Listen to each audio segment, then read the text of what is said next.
A continuación, anuncio el ingreso del señor presidente constitucional de la República, Nayib Armando Bukele Ortiz, acompañado de la señora primera dama de la República, Gabriela de Bukele. Escuela Militar, atención, firme, al hombro, firme, vista a la derecha, atención, presenten, firme.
Al hombro, descansen, Escuela Militar, descanso. En estos momentos, cedo la palabra al maestro de ceremonia. Diputadas y diputados de la Honorable Asamblea Legislativa, señoras y señores, invitados especiales, nos ponemos en pie para presenciar el ingreso del Pabellón Nacional.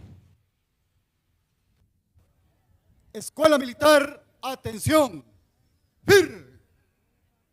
al hombro,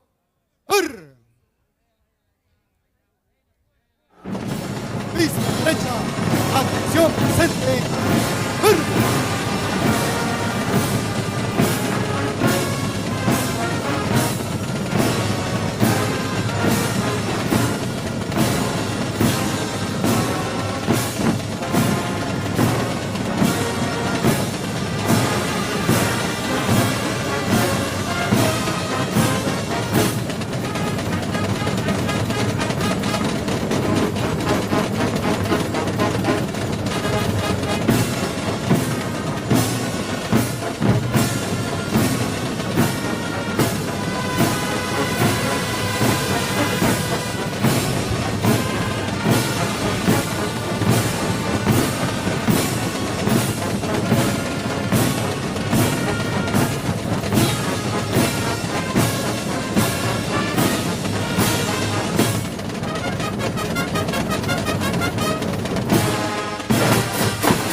hombro.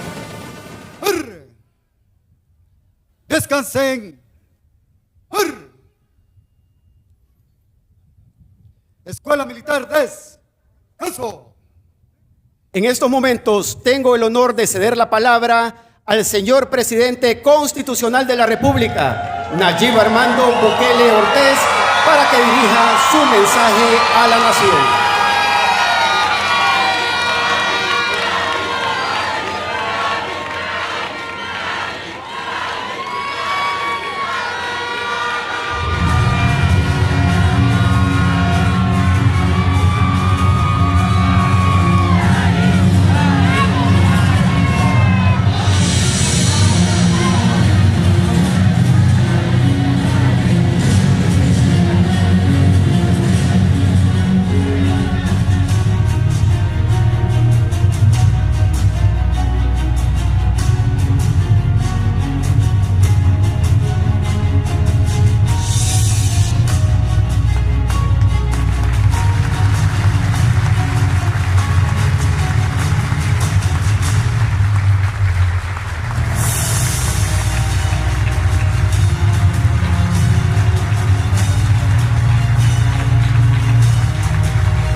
Yo también los amo a todos. Buenas noches a todos. Señor presidente de la Asamblea Legislativa, Ernesto Castro, señoras y señores diputados, señor presidente de la Corte Suprema de Justicia y magistrados de las diferentes salas, señor vicepresidente de la República, Félix Ulloa Hijo, mi querida esposa Gabriela, primera dama de la República,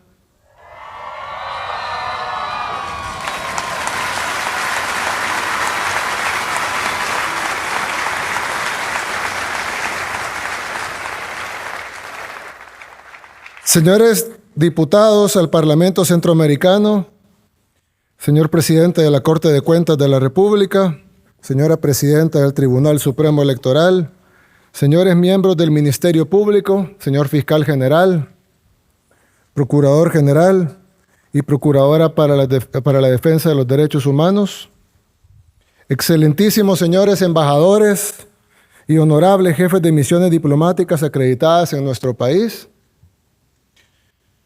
señor presidente del Consejo Nacional de la Judicatura, señores miembros del Gabinete de Gobierno, honorables representantes de organismos internacionales, mi querida familia que me acompaña acá, invitados especiales, pueblo salvadoreño.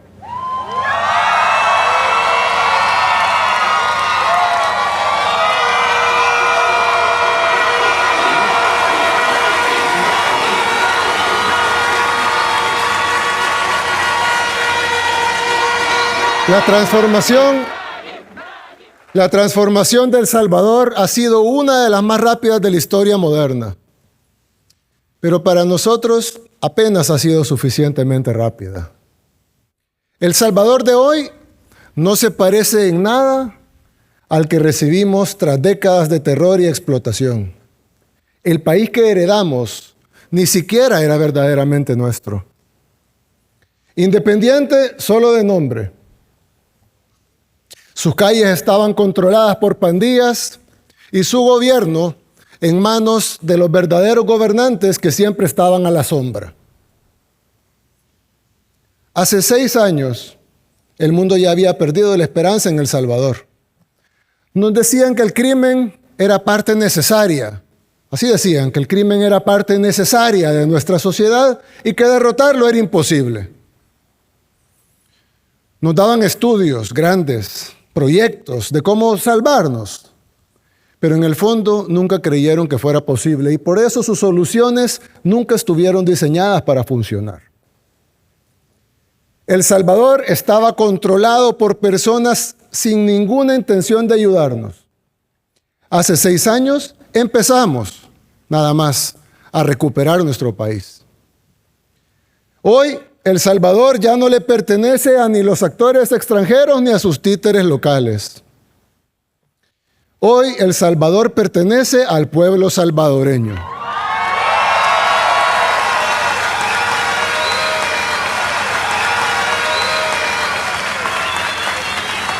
Ahora el mundo habla del Salvador y del milagro que por la gracia de Dios hemos logrado. Y nuestro ejemplo ya inspira a muchas naciones del mundo. Nos tomó tiempo, nos costó sacrificios, requirió paciencia y confianza. Ya logramos lo imposible, pero nuestro trabajo apenas comienza. Tuvimos que luchar además por lo que otros países en otras latitudes dan por sentado, que es la libertad de construir un futuro en sus propios términos. Lo que estamos a punto de construir en El Salvador solo es posible gracias a que lo que hemos logrado en estos años y lo que lograremos de ahora en adelante solo será posible con la misma fe y con la misma perseverancia que nos trajo hasta acá. Hemos vencido a la pesadilla que nos aterrorizaba. Ahora vamos a construir el país que soñamos. Nos tomó tiempo, nos costó sacrificios, requirió paciencia y confianza. Nuestra nación es joven. Aún así, si tomamos esos 200 años de nuestra joven historia, la transformación que hemos alcanzado ha sido una fracción insignificante de esa historia. 200 años versus 6. Y de esos 6 años, si tomamos en cuenta que tuvimos una asamblea totalmente en contra de todo y que el poder real de nuestro país y las cortes y los jueces y los magistrados nos bloqueaban de la manera más perversa posible, realmente han sido 4 años. 4 años con el poder de cambiar las cosas. Uno de esos cambiando la estructura de nuestro país y los otros 3 venciendo a las pandillas y al crimen. Venimos de un país sistemáticamente saqueado, destruido a conciencia y con una única política pública real, el miedo. Miedo de salir de la casa, miedo de tomar el bus, miedo constante por nuestros seres queridos, pero también miedo al sistema de salud, miedo al sistema educativo, miedo al sistema económico exclusivo y voraz, miedo al sistema político y miedo en lo social. Los gobiernos eran meros administradores de ese miedo. Lo aplicaban a conciencia, lo rentabilizaban a conciencia. Recordarán cuando llegó la izquierda, rentabilizando el miedo social, el miedo económico. Algunos dicen que antes había democracia y hoy ya no.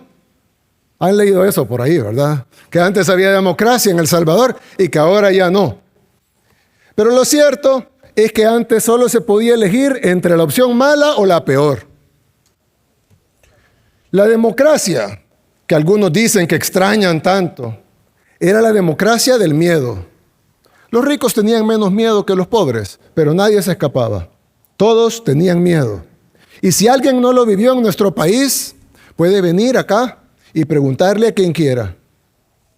El que diga lo contrario, el que diga que no es así, es porque ese modelo era su fuente de ingresos y su estilo de vida. En otras palabras, los que vivían del crimen. Nadie más puede anhelar esos tiempos. Nadie más. Es imposible que un ser humano que sepa lo que pasó acá anhele eso. Los únicos son los que no conocen, los que no viven acá y no saben qué es lo que sucedió acá, o los que vivían de eso. Su institucionalidad, porque oyen eso bastante, ¿no? La institucionalidad era dejar que violaran a nuestras mujeres, que masacraran a nuestros hijos, que extorsionaran a nuestros emprendedores.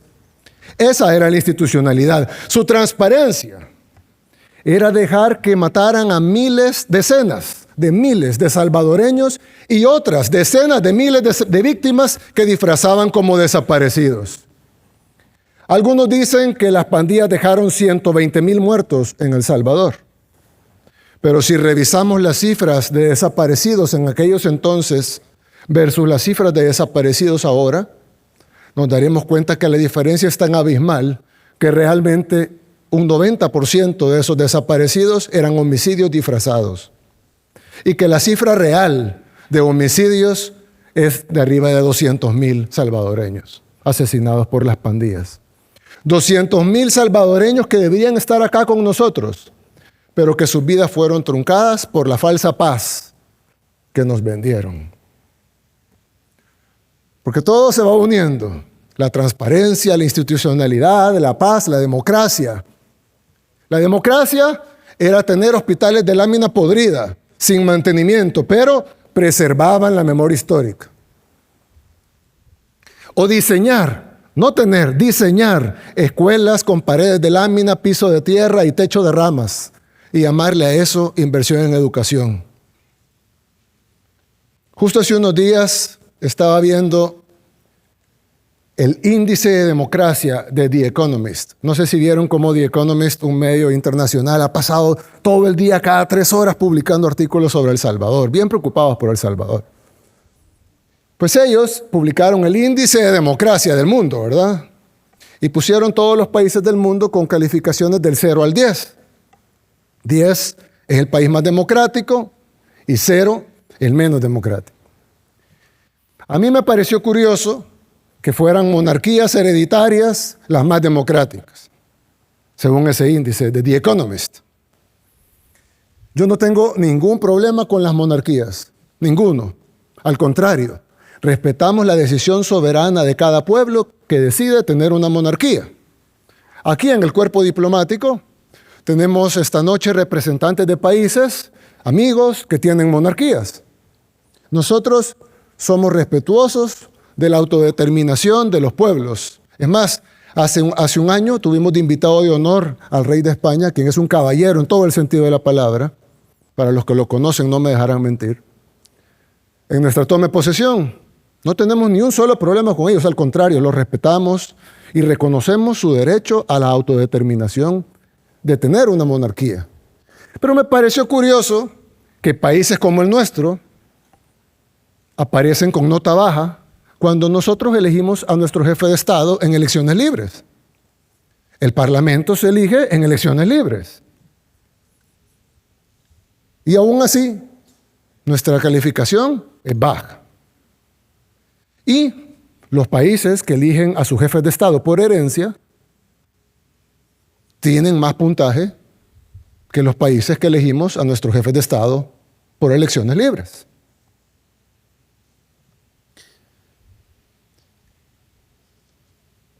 ¿Cómo es posible eso? Una cosa es que tengan mayor bienestar, otra cosa es que tengan mejor calidad de vida. Si fuera un índice de calidad de vida, un índice de bienestar, un índice de desarrollo, está bien que estén muy por encima de nosotros, pero ¿de democracia? Quizás porque ellos hacen los baremos y por tanto ellos establecen los parámetros. Quizás si nosotros hiciéramos el baremo, nos calificaríamos mejor a nosotros y más bajo a ellos. Al final es quien hace el índice y a conveniencia de quién se hace. Alguien pudiera decir, no, presidente, lo que pasa es que son monarquías parlamentarias, lo cual es diferente, ¿no?, a una monarquía absoluta, totalmente distinto. Y por eso tienen puntajes más altos. Bueno, entonces yo les haría la pregunta, ¿será que esos países avalarían que un país latinoamericano instaurara una monarquía parlamentaria? ¿Nos darían su apoyo o nos condenarían? Ahí se dan cuenta que democracia, institucionalidad, transparencia, derechos humanos, Estado de Derecho, suenan bien, son grandes ideales en realidad, pero son términos que en la realidad solo se usan para mantenernos sometidos. Usted no cumplió el índice de transparencia, usted no cumplió el índice de democracia, usted no cumplió el índice de derechos humanos, así estemos cumpliéndolo más que ellos. A los que manejan estas grandes agendas globalistas no les interesa ni la democracia ni nada de los otros términos. Ellos ni siquiera son democráticos. No les interesa el Estado de Derecho. No les interesan los derechos humanos ni la transparencia. Pero sí les interesa instrumentalizar esos términos. Les interesa que nuestros países vivan de acuerdo a sus reglas. Reglas que además ellos no siguen. Un país monárquico con alto índice de democracia. Les podría creer, como les dije, mejor calidad de vida, más desarrollo, más bienestar, etc. Pero no más democracia. Lo que pasa es que las definiciones se adaptan dependiendo de quién se está hablando. Ellos ven un país como el nuestro, que está funcionando, que sigue sus propios métodos, con sus propios recursos, y dicen, no, eso no es democracia. Los vamos a llevar a la verdadera democracia, la que hacemos desde nuestras oficinas. Eso hicieron en países como Irak o Libia. Busquen cómo terminaron esos países y ahí se darán cuenta de lo que significa la democracia cuando se refieren a los países que deben estar sometidos. Significa destrucción, pobreza, subdesarrollo, sometimiento. Nosotros debemos acabar con todos estos sinsentidos. Les voy a poner un ejemplo de un caso reciente que pasó aquí en El Salvador. Cuando comenzó el régimen de excepción, ustedes se recuerdan que decían que habíamos puesto cuotas a la policía de arrestos. Eso dicen todos estos medios, la oposición, las ONGs, las organizaciones de derechos humanos. Nos acusan de que les exigimos a los agentes de la policía cuotas de arresto. Pues en esas cuotas de arresto que dicen ellos, arrestamos a un pandillero. El pandillero era menor de edad, no estaba tatuado, no tenía ningún tatuaje, no tenía antecedentes penales, era menor de edad. Y sabíamos que era pandillero por las investigaciones de la policía, nada más.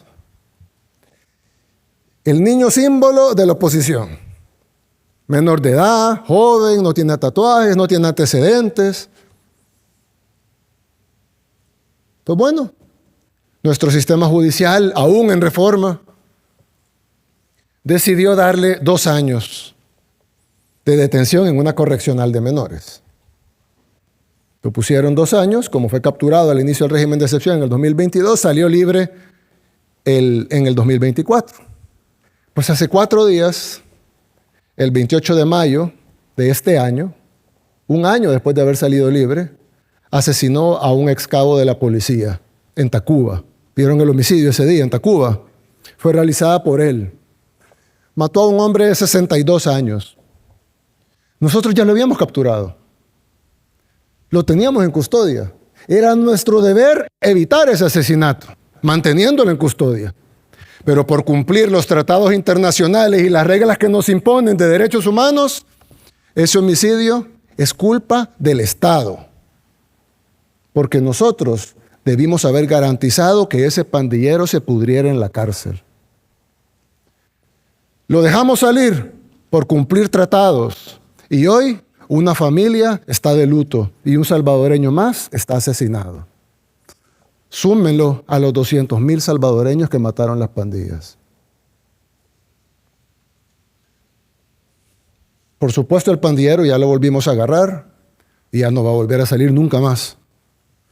Pero lo tuvimos en nuestras manos la oportunidad de que no asesinara de nuevo. Y no lo hicimos. Por eso es que lo que ellos, los supuestos defensores de la democracia y el Estado de Derecho, lo que realmente quieren es que seamos incapaces de castigar a los asesinos.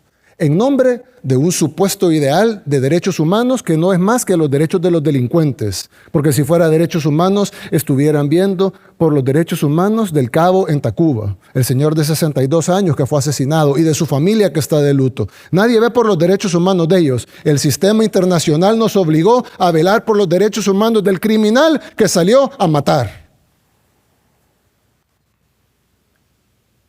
En la vida real, perdonar al criminal es condenar a las víctimas. Sigan gritando, libérenlos ya. Ya los escuchamos y ya sabemos el resultado de eso. Que regrese la muerte, que regrese el caos, que regrese el miedo. Y no vamos a permitir nada de eso.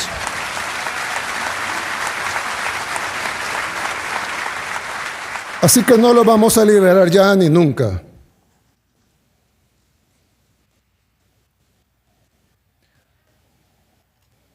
Tristemente, somos testigos de cómo países hermanos nuestros todavía creen en estos organismos internacionales, todavía creen en estos tratados que supuestamente es para ayudarnos a nuestros derechos humanos. Y algunos políticos de la región, lamentablemente, y cuando digo región me refiero a Latinoamérica, no a Centroamérica, me refiero a toda Latinoamérica, se prestan a este juego. He visto cómo medios internacionales citan presidentes de otros países, o los entrevistan, o ponen videos de presidentes de otros países hablando de democracia. ¿Por qué mejor no van y le preguntan a su gente si ese presidente ha hecho algo por ellos? ¿Cómo pueden llamar líder democrático a alguien que no lo quiere su propio pueblo? ¿De qué sirve una democracia, entre comillas, cuando es más bien un Estado fallido que no puede cumplir ni siquiera con su labor principal, que es la labor principal de cada Estado? Darle seguridad a sus ciudadanos. Hay muchas labores, pero la principal es darle seguridad a sus ciudadanos. No pueden cumplir ni eso. Y eso le llaman Estado de Derecho. Democracia significa el poder del pueblo. Si de verdad les importara tanto nuestro pueblo, ¿por qué intentan socavarlo en cada oportunidad? Algunos países que pasaron años criticando a El Salvador, hoy arrestan a sus propios ciudadanos por publicaciones en redes sociales. Han visto esto, ¿no? Países democráticos, países campeones de los derechos humanos, arrestan a sus ciudadanos por publicaciones en redes sociales. Prohíben a su oposición política, calificándolos de extremistas. Entonces nosotros prohibamos a la nuestra porque son extremistas también. Pero no, nosotros le permitimos a nuestra oposición hacer campaña, conseguir votos, así sean de sangre, y que se cuenten. Ellos no. Prohíben a sus oposiciones. Anulan elecciones incluso. Y luego vienen y nos quieren dar a nosotros lecciones de democracia. Cuando ven los resultados de nuestras elecciones libres, cuando ven las encuestas, cuando ven nuestros niveles de aprobación, dicen, es que los salvadoreños están manipulados. A los que nos están escuchando en otros países, que yo sé que son un número considerable, imagínense si alguien de otro país, que ni siquiera conoce su país, les dijera que su opinión en su propio país no vale, porque usted está manipulado. Y que ellos, que no viven en su país, son los que saben qué es lo mejor para ustedes. No lo aceptarían, ¿verdad? Nosotros tampoco.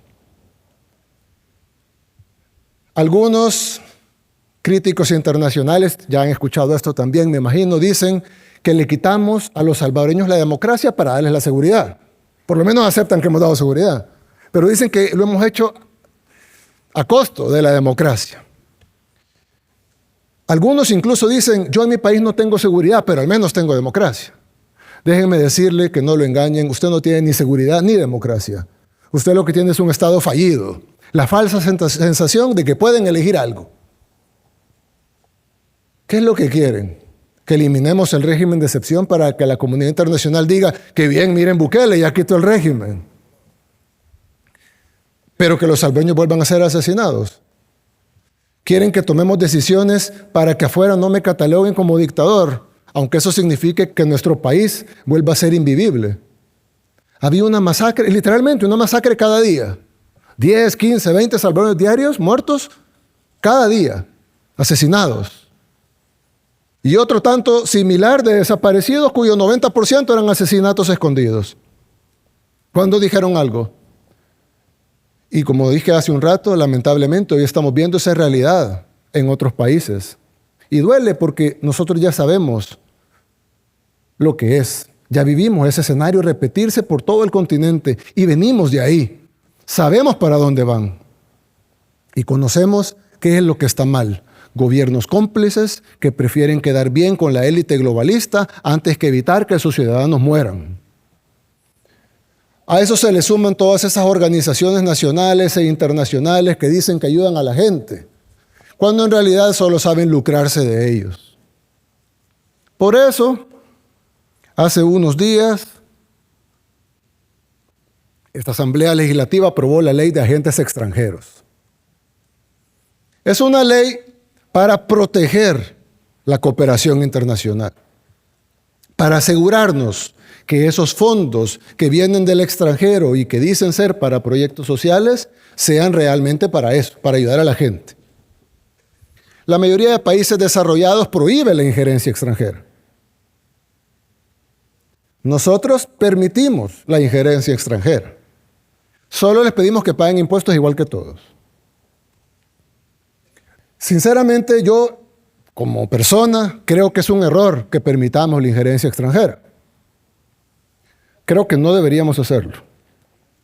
Es más, creo que la injerencia extranjera debería estar prohibida en todos los países del mundo. Pero aún así la vamos a permitir. Vamos a permitir la injerencia extranjera. Lo único que vamos a exigirles es que paguen lo que pagan todos. Porque en El Salvador todos pagamos impuestos. Todos pagamos IVA, los trabajadores pagan impuestos al gastar e incluso al recibir, con el impuesto de la renta. Si usted decide abrir una fábrica de zapatos, paga impuestos al importar maquinaria, paga impuestos por el local que ocupa, paga impuestos por los empleados que tiene, paga impuestos cuando factura. Pero cuando una organización decide venir y ayudar a nuestra gente, pero ayudarle de verdad, el Estado le otorga el privilegio de no pagar impuestos, porque vienen a ayudar. Usted viene a ayudar a los ancianos en un asilo, no pague impuestos. Le vamos a dar el privilegio de no pagar impuestos porque usted está ayudando a los ancianos de un asilo. Viene a darle medicamentos y hacer jornadas médicas a los salvadoreños. No pague impuestos. Usted lo está haciendo para ayudar. Ayude y nosotros le daremos el beneficio de que no pague impuestos para que pueda ayudar todavía más. Toda la cooperación que venga a proyectos sociales de países amigos o de organizaciones estará libre de impuestos.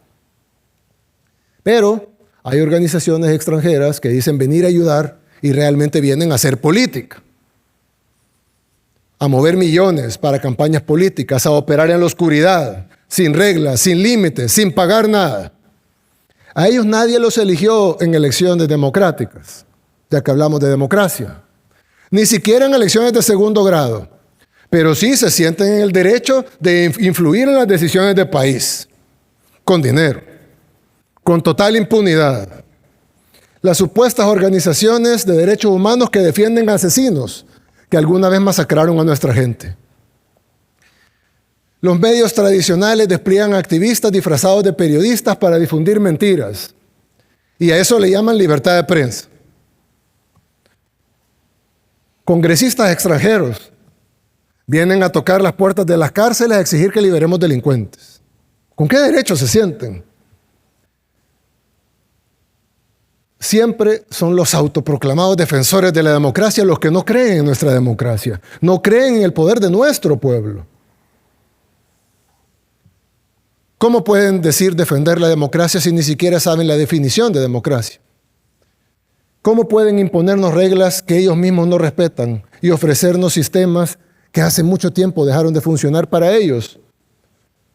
¿Cuál es la situación en sus propios países? ¿Por qué no se enfocan en proteger a su gente en lugar de atacar a la nuestra? La respuesta es simple y se supone que no se debe decir en voz alta, aunque ya sea evidente para la mayoría de personas en el mundo, las fuerzas externas que ejercen su poder encubierto sobre países como El Salvador no están interesadas en el bienestar de nuestros pueblos. Su objetivo es generar inestabilidad, porque la inestabilidad mantiene a nuestras naciones dependientes de ellos. Los países del tercer mundo están destinados a seguir siendo del tercer mundo, no están destinados a mejorar. Y cuando un país como el nuestro decide mejorar, entonces está violando las reglas del sistema internacional. En El Salvador, además, ya vivimos esa falsa democracia durante décadas. Ya hicimos lo que ustedes decían que había que hacer. Ya seguimos sus consejos y nos dejó más pobres, más enfermos, más subdesarrollados y más inseguros y más saqueados. A eso no vamos a volver.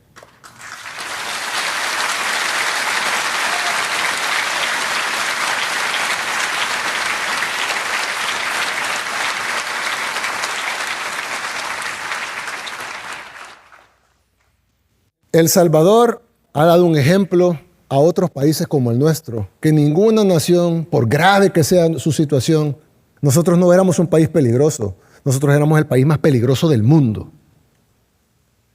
No hay ninguna situación, por grave que sea, que obligue a una nación a resignarse al sufrimiento eterno. Ese ejemplo debería ser motivo de celebración, pero no. A esos que quieren mantener a nuestras naciones pequeñas dominadas les aterra un efecto dominó global. Y lo dicen en sus medios. La democracia que predican es hacer todo lo posible para imponer el mensaje de que no se puede salir adelante.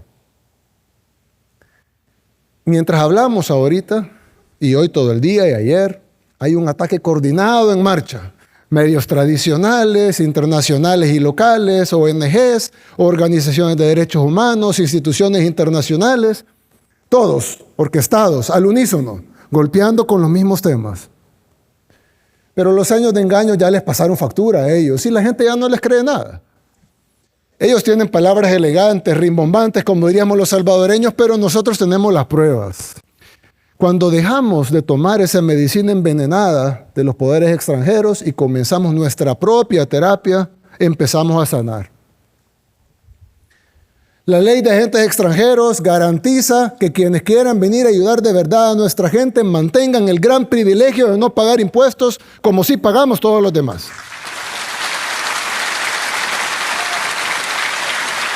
Pero también garantiza que quienes vengan a velar por intereses políticos al menos paguen sus obligaciones tributarias como todos los demás. Y ojo, insisto, no estamos prohibiéndoles que lo hagan, no estamos prohibiéndoles que se metan en política, no estamos prohibiéndoles que traigan sus agendas, no estamos prohibiéndoles que tengan injerencia en nuestro país, simplemente estamos pidiendo que se anoten y que paguen impuestos como cualquier empresa de cualquier cosa. Y además de pagar impuestos, les decimos tengan decencia y dejen de mentirle descaradamente al pueblo salvadoreño. Solo miren algunas de las mentiras que están diciendo con el apoyo y patrocinio de organizaciones extranjeras y amplificadas por supuestos periodistas y medios independientes. Y luego Open Society. Pese a los resultados extraordinarios, han mentido todo lo que han querido sobre nuestras medidas de seguridad. Nos han llamado de todo. A mí en lo personal me han dicho dictador en todos los medios que han querido y podido. Desde los panfletos salvadoreños hasta los panfletos internacionales, los más prestigiosos. ¿Saben qué? Me tienen sin cuidado que me llamen dictador.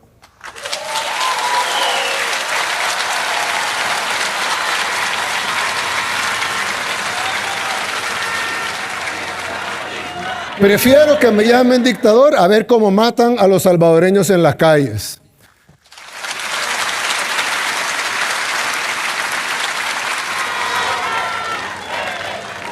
Prefiero estos momentos cuando agarro el celular y veo dictador, dictador, dictador, dictador en las noticias y no ver asesinato, asesinato, asesinato, asesinato, asesinato.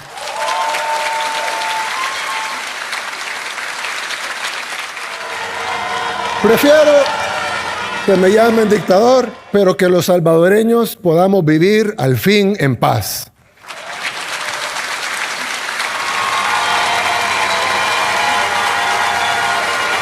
Que se queden ellos discutiendo su semántica y nosotros vamos a seguir enfocados en buscar resultados. Y contrario a las mentiras que ellos difunden día y noche, tenemos más resultados que cualquier otro gobierno en toda nuestra historia.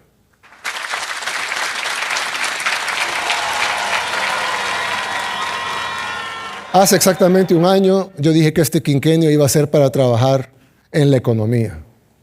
Este año ha pasado y las cosas no están como quisiéramos aún, por supuesto, solo va un año. Pero no digan que no se ha hecho nada. Hemos abierto opciones de alimentos sin intermediarios, lo que reduce significativamente el precio.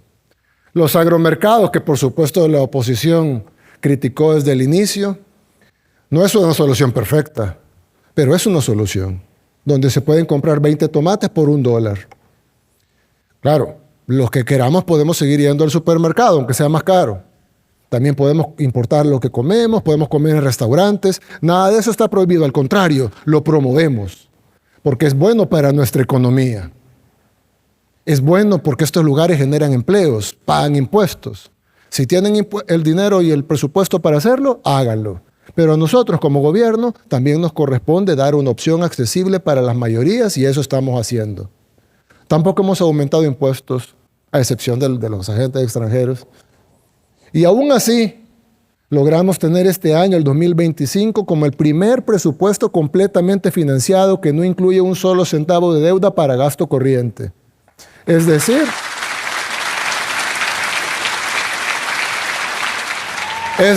incluye la totalidad de gastos sin necesidad de financiamiento adicional. Y así como estamos haciendo eficientes los recursos, estamos trabajando también de la mano con organismos internacionales, con países, con bancos extranjeros, con los que hemos establecido una relación de respeto mutuo. Porque nosotros no queremos ser un país aislado.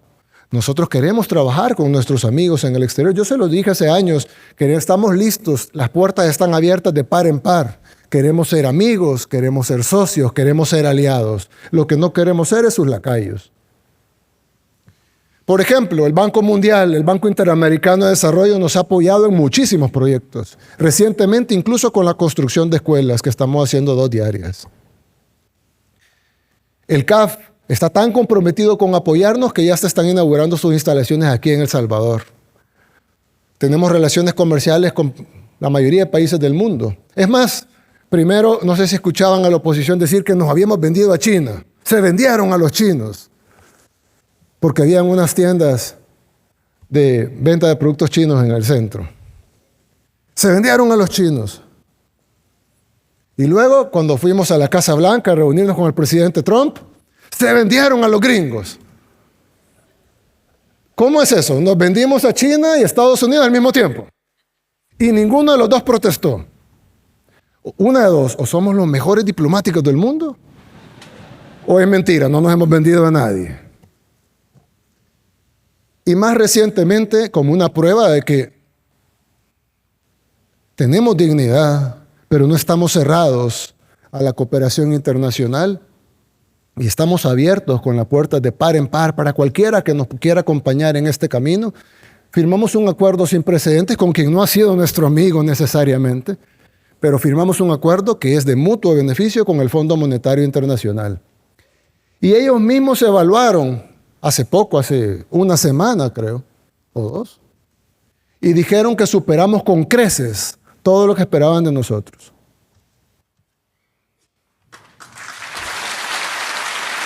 Mientras tanto, la oposición dice que no es cierto, que está mal la situación, que está mal que haya turistas, porque los turistas vienen y hacen gentrificación, cuando en realidad no tiene por qué ser así.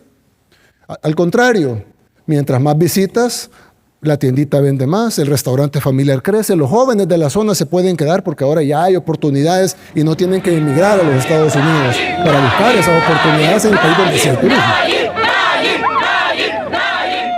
No les gusta que hagamos acuerdos con organizaciones internacionales, no les gusta que hagamos empréstitos para obras porque no prestamos para gastos, no les gusta que hagamos acuerdos con entes financieros, no les gusta que tengamos turismo.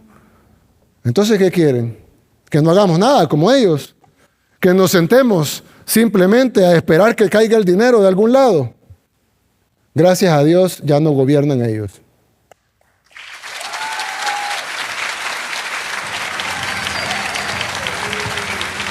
Lo mismo ocurrió con la educación.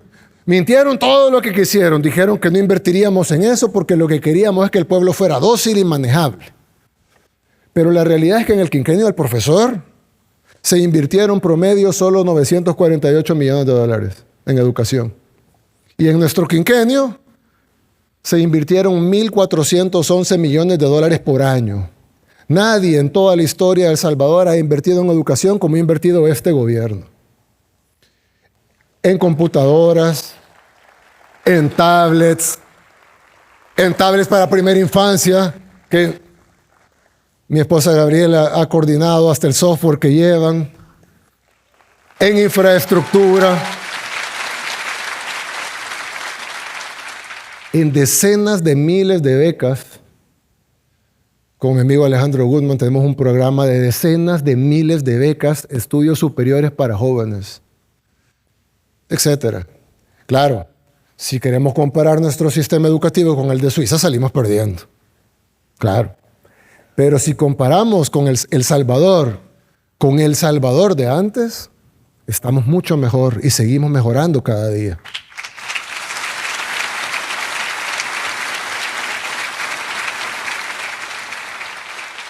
Comparemos nuestro país en la actualidad con el pasado. ¿Para qué? Para saber de dónde venimos, a dónde estamos y para dónde vamos.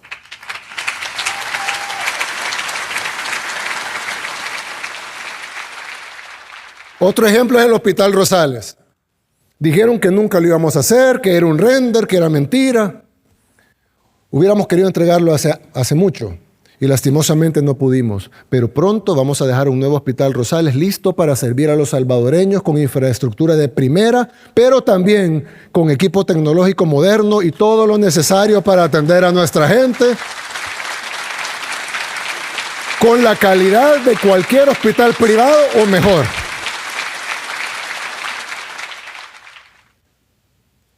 Vayan, desde afuera se puede ver. Pasen por el carro, lo van a poder ver en construcción. Es real. Ahí está, no es un render. No es solo una promesa.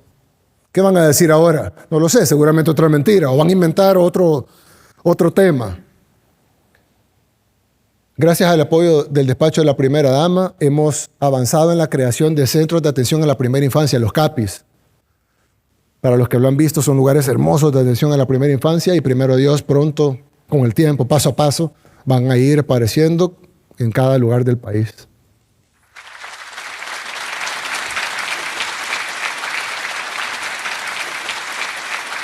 También con el despacho de la primera dama hemos trabajado en la ampliación de la oferta cultural y educativa dirigida no solo a la primera infancia, sino a todo el país.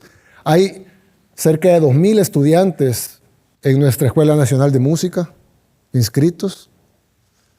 Hay más en fila, pero no tenemos más cupos. Primero Dios, vamos a abrir miles de cupos más para poder tener más jóvenes, niños y bebés incluso en la escuela de música, ofreciendo otros programas también de formación artística. Tenemos agrupaciones como el Ballet Nacional, el Ballet Folclórico, la Banda El Salvador, que es una realidad, fue una promesa, es una realidad también que tiene más de 1,000 integrantes. Los que la han visto, es un orgullo para nuestro país. Hemos intervenido varias áreas de emergencia pediátrica y continúa la modernización de los espacios materno-infantiles. Falta mucho, sí, pero comparemos de dónde venimos, sepamos de dónde venimos, a dónde estamos. Falta, pero también sepamos para dónde vamos.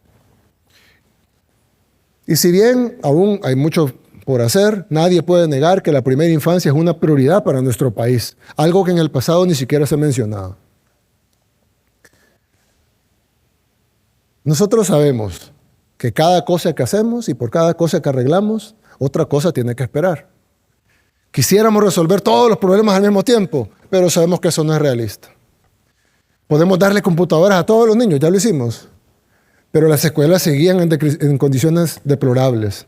Podemos remodelar 2 escuelas por día, pero faltarán otras escuelas aún, miles. Podemos construir el mejor hospital de Centroamérica, que queremos, ese es nuestro sueño, que sea el Hospital Rosales, pero faltarán otros hospitales. El gobierno puede hacer feliz a cualquiera, pero no puede hacer feliz a todos al mismo tiempo. Es difícil, algunos dirán imposible, sin embargo, vamos a intentarlo.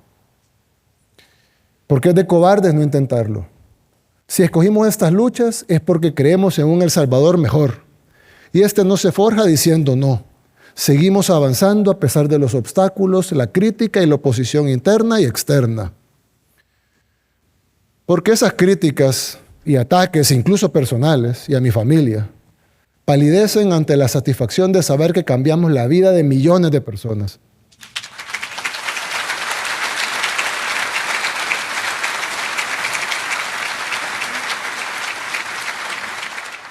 Hoy estamos viviendo una transformación profunda, pero también enfrentamos un momento delicado. Hay quienes son incapaces de aceptar el cambio e intentan manipular y cambiar la realidad. La oposición ha convertido la manipulación en su principal estrategia y el periodismo es una de sus principales armas. Digo entre comillas porque el periodismo falso, obviamente. Que tenían reglas éticas, un método. Yo creía en eso. Yo creía que el periodista buscaba la objetividad. Por más difícil que fuera buscarla, buscaba la objetividad. Con el tiempo entendí que en la mayoría de casos eso realmente no existe. Lo que hay son agendas. Y periodistas que responden a ellas, algunos con más descaro que otros. No hay método periodístico que valga cuando la orden es atacar. Y nunca es una decisión del periodista, claro. Es una decisión del dueño del medio. Aunque sea mentira, aunque no tengan pruebas, lo van a decir. Todo es para vender una narrativa. Vayan a ver las cuentas de los grandes periódicos de Estados Unidos y del mundo y verán que han activado cientos de notas de El Salvador para atacarnos. Todos juntos, como dije al inicio, al unísono, en una sola voz. Medios grandes con alcances que nosotros no podemos ni imaginarnos. Y no son de un solo dueño. Muchos de ellos son supuesta competencia, incluso. Pero está demasiado obvio que son coordinados. Por supuesto, ellos no nos combaten a nosotros porque nos consideran un enemigo importante. Nosotros somos un pequeño país, pobre, no tenemos una gran potencia económica ni militar. ¿Por qué nos atacan tanto entonces? No le tienen miedo a un país como El Salvador. Le tienen miedo al efecto dominó, de que cada vez más países del mundo decidan salirse de su control, de sus planes. Los periodistas solo son una de las herramientas que ellos tienen, no es la única. Pero su trabajo es hacer ver a los buenos como los malos y a los malos como los buenos. Eso es lo que venden, ese es su negocio. Y está bien, es su trabajo, para eso les pagan, está bien. Lo que está mal es que nosotros creamos que es para beneficio del pueblo. El pueblo tiene que tener algo claro. Todos tenemos una agenda. Yo tengo una agenda. Ellos tienen una agenda, los políticos tienen una agenda, las ONGs tienen una agenda. Todos no tienen, tenemos una agenda. La diferencia entre ellos y nosotros es que nosotros no ocultamos la nuestra. Aquí estoy enfrente de ustedes como político y lo hago como presidente de la República exponiendo nuestra agenda. Y la gente tiene el derecho a votar esa agenda, si la quiere o si no la quiere. Y hace poco tuvimos elecciones y ganamos con el resultado más alto de todas las democracias del mundo.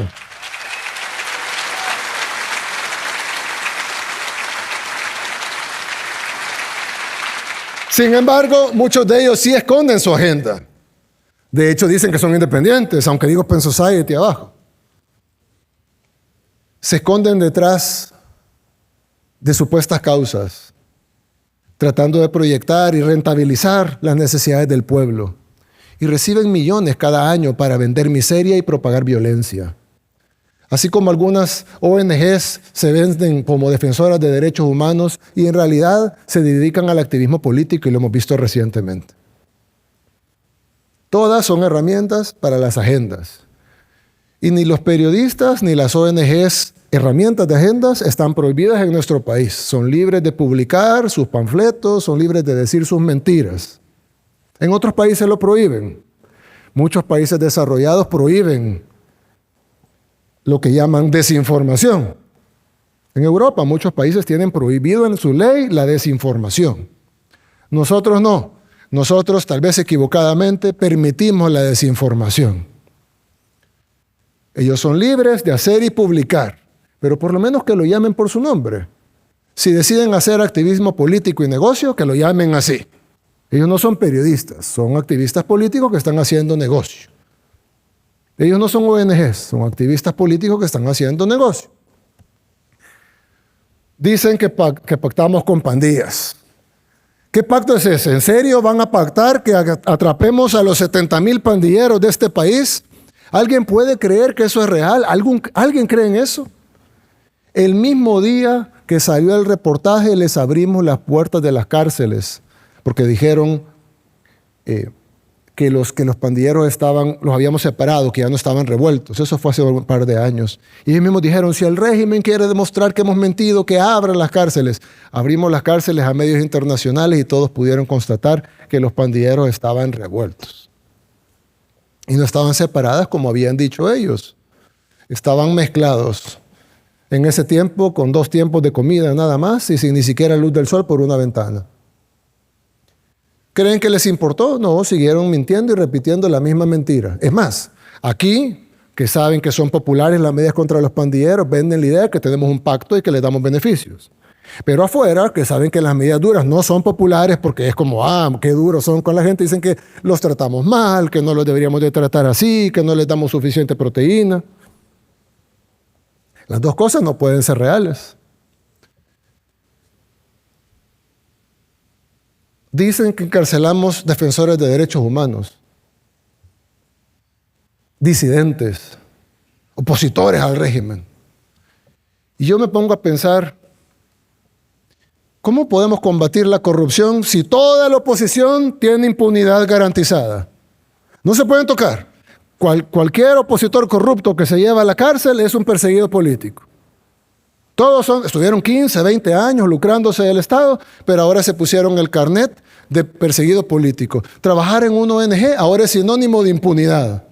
Ser periodista del club, porque hay periodistas que no los incluyen en el club, tiene que ser de APES.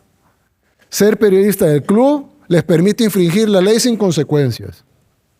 O sea, que una persona, si asesina a sangre fría a la otra, solo tiene que ir a pedir trabajo a alguna de estas ONGs o medios del club y ya la ley no los puede tocar, porque son defensores de derechos humanos, porque son disidencia, oposición al régimen. Ellos creen no solo tener el monopolio de la verdad, sino que si le paso algo a un periodista que no le pertenece al club, a ese no lo van a defender. Al contrario, se van a burlar de él. ¿Vieron? A pesar de que hablaba bien del régimen, te procesaron. Porque ellos no están ahí para defender causas, ni siquiera para defender gremios. Ellos están ahí para conseguir impunidad de la corrupción y del crimen para sus miembros. Ellos quieren imponer su narrativa, lo cual hacen todos los partidos políticos del mundo. Y si no me creen, piensen cuándo fue la última vez que estos medios, que supuestamente buscan la verdad, hicieron una nota criticando a la oposición. ¿Será que la oposición nunca hace o ha hecho nada malo? No lo hacen porque no está en su agenda. Todo lo que diga la oposición, incluso un criminal, sientan a un criminal y lo que diga, ni siquiera es cuestionado. Cualquier cosa que un criminal, asesino en serie diga es santa palabra. Y nada lo cuestiona. Nadie corrobora si lo que dice es verdad o mentira. Mientras se apegue a la agenda. Mientras se apegue a la narrativa. Mientras digan lo que ellos quieren que digan. Ganan premios, incluso supuestamente prestigiosos, a costa del dolor de la gente. Pero si su negocio es la muerte, al menos digan la verdad. Digan la verdad del dolor de las mayorías. Si solo se aprovechan del dolor de la gente, eso se llama ser carroñero. Y tienen todo el derecho a ser carroñeros, pero al menos digan lo que son, carroñeros, sin hipocresías. Como siempre he creído, hay conceptos que se explican mejor con ejemplos concretos. Así que les voy a contar un ejemplo que puedo contar ahora sin afectar nuestra estrategia porque ya pasó algún tiempo. Cuando lanzamos el Plan Control Territorial en junio del 2019, dijimos que contemplaba una serie de fases, ¿se recuerdan?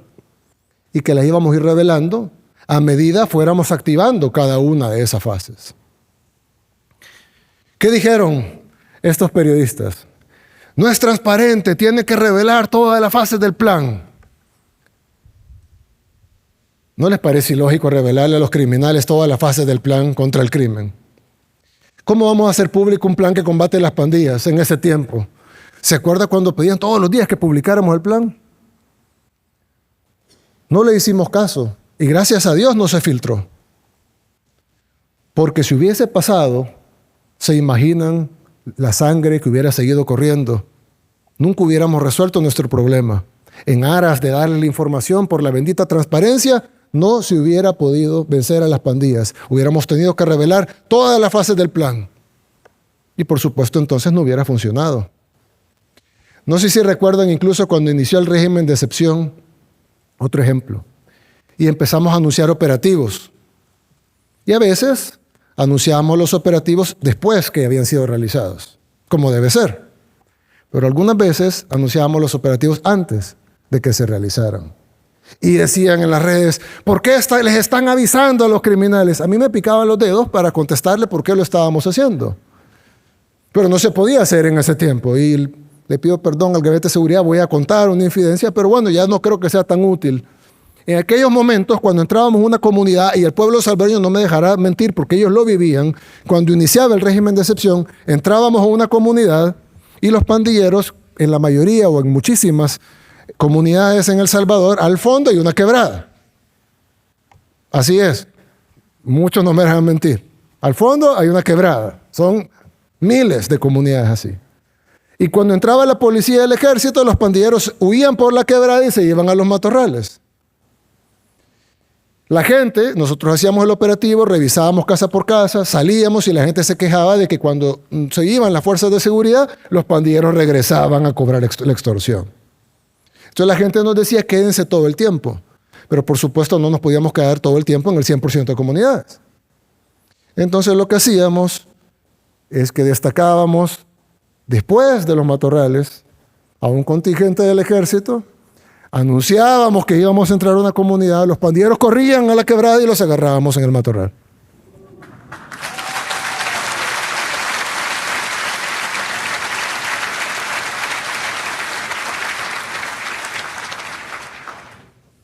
Hoy se los conté.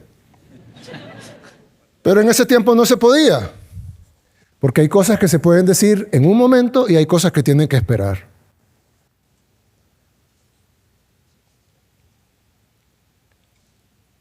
Gracias a Dios, aguantamos los ataques, las críticas y todo, para al final tener lo que tenemos ahora.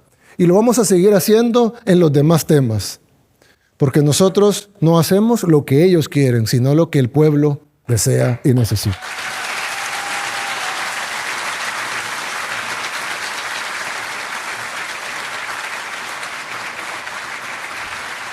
Revelar el plan control territorial antes de tiempo hubiera significado decenas de miles de muertos, hubiera sido sangre en sus manos. ¿Y qué hubieran tenido a cambio? Primero hubieran filtrado, hubieran tenido visitas, likes, dinero, grants internacionales y luego hubieran recibido premios. Y hubieran publicado las claves de por qué falló el plan de El Salvador. Un estudio de fulano de tal. Y hubiera recibido un premio. Miles de salvadoreños muertos a cambio de su premio. Ellos no pagan las consecuencias, las pagaba nuestro pueblo. La sangre de nuestro pueblo era su negocio.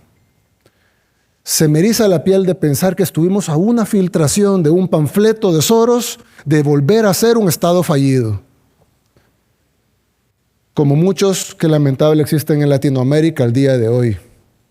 ONGs, medios de comunicación, por partidos de oposición, junto al financiamiento constante de los agentes extranjeros, hubieran dictado la muerte de decenas de miles de salvadoreños sin jamás haber sido elegidos por voto popular, sin que la gente sepa en muchos casos siquiera sus nombres, pero estuvimos cerca, así, de una filtración de que esa fuera la realidad. Sé que a muchos les molesta lo que hacemos y más aún les molesta que funcione. Porque construir un nuevo país trae incomodidades. Es como cuando estamos reparando la casa. Mientras los trabajos están, no es tan cómodo. Hay ruido, hay molestias, pero cuando todo termine, habrá valido la pena. Por ejemplo, sería más fácil dejar la carretera de Los Chorros así como estaba. Ahí estaba, ¿no? Funcionaba, de vez en cuando se desmoronaban, pero ahí estaba. No, decidimos, en lugar de ir a gastar decenas de millones de dólares en no hacer nada o ponerle parches, decidimos hacer el proyecto vial más grande de Centroamérica, que son 3 etapas. Una de ellas, no es como dice la oposición ahora que le hemos quitado, es un viaducto de 1 kilómetro de largo, que será el puente más grande en la historia de nuestro país. Actualmente el puente más largo que tenemos es el de Camino Sur City, que tiene 300 metros. El próximo puente más largo será el puente de la Echadura, que lo estamos construyendo, que tiene 400 metros. Pero el próximo puente más largo será el de Los Chorros, que tendrá 1 kilómetro. Vamos a ampliar ese viaducto a 8 carriles, el viaducto Francisco Morazán, que será el puente más largo del país, y lo conectaremos con 3 etapas que harán el proyecto vial más grande en la historia de El Salvador, de 400 millones de dólares, para solucionar una arteria que ha sido un problema desde, para los que conocen la historia de ese camino, de hace 500 años. Literalmente cortando una montaña que es 25 veces más grande que 25 veces el tamaño del monumento del Salvador del mundo, más alta. Y son 25 taludes. Es una obra que ningún otro gobierno se atrevió a ejecutar. Y pronto lo vamos a terminar. Bueno, tardará un par de años, pero es pronto si lo vemos en toda la historia de nuestro país. Y será el proyecto de ampliación vial más grande de toda Centroamérica. Son algunos meses de molestias, pero luego van a ser décadas de beneficios para los que transitan a diario por ahí. Y el desarrollo de nuestro país. En fin, lo que tenemos ahora no es perfecto. Claro que no. Nunca lo va a ser. Somos seres humanos. Pero es 1000 veces mejor a lo que siempre tuvimos. Si no dejamos que los mismos de siempre nos dividan, si no caemos en la trampa de los que solo se quejan, vamos a lograr mucho más. Todo empieza por valorar lo que ya logramos y por soñar en lo que podemos lograr. Porque un pueblo que no valora lo que tiene está a un paso de perderlo. Pero claro, cuando uno se acostumbra a algo bueno, uno quiere algo mejor. Y está bien exigir. Lo que no está bien es que ahora, los que nunca hicieron nada, sean los que más se quejan. Incluso ahora, con las cosas que sí están funcionando, algunas personas piensan que los cambios que hemos logrado y seguimos haciendo son fáciles o que cualquiera los pudo haber hecho. Bueno, los expertos en pandillas dijeron que las maras eran un mal necesario, imposible de quitar, que requeriría varias generaciones de salvadoreños poderlo quitar. Como siempre digo, gracias a Dios no les hicimos caso.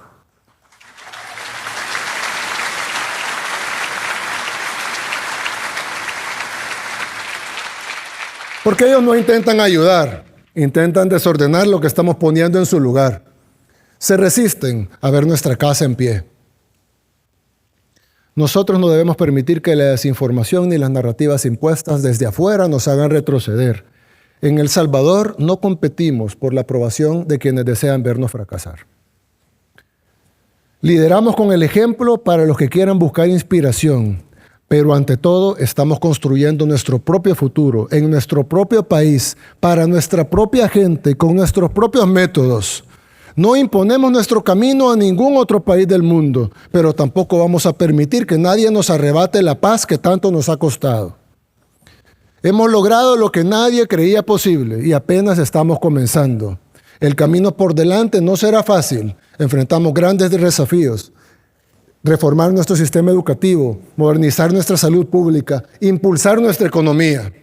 Pero al parecer también enfrentamos fuerzas externas que temen el poder de la independencia de una pequeña nación.